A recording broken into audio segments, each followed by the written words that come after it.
സ്നേഹത്തിൻ്റെയും പ്രത്യാശയുടെയും തിളക്കമാർന്ന സന്ദേശങ്ങളുമായി വീണ്ടുമൊരു ക്രിസ്മസ് എത്തിയിരിക്കുന്നു.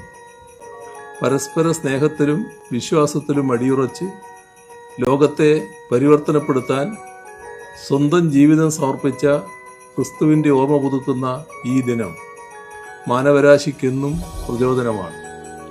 ചൂഷണത്തിൻ്റെയും അടിച്ചമർത്തലിൻ്റെയും എല്ലാ രൂപങ്ങളിൽ നിന്നും മുക്തമായ സമത്വസുന്ദരമായ ഒരു ലോകക്രമമാണ് ക്രിസ്തു വിഭാവനം ചെയ്തത്.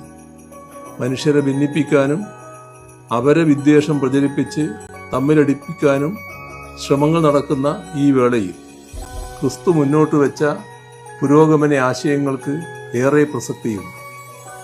അവ ഉൾക്കൊണ്ട് ഐക്യത്തിൻ്റെയും സൗഹൃദത്തിൻ്റെയും വെളിച്ചം കെടാതെ കാത്തു സൂക്ഷിക്കുക എന്നതാണ് പ്രധാനം. പ്രത്യാശയുടെയും പ്രതീക്ഷയുടെയും പുതിയ വാതിലുകൾ തുറന്നുകൊണ്ടാണ് ഓരോ പുതുവർഷവും കടന്നു വരുന്നത്.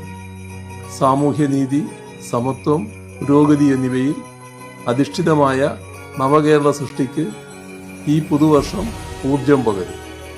ഐശ്വര്യവും സമാധാനവും സന്തോഷവും നിറഞ്ഞ ഒരു നല്ല നാളേക്ക് വേണ്ടി നമുക്ക് ഒരുമിച്ച് മുന്നേറാം.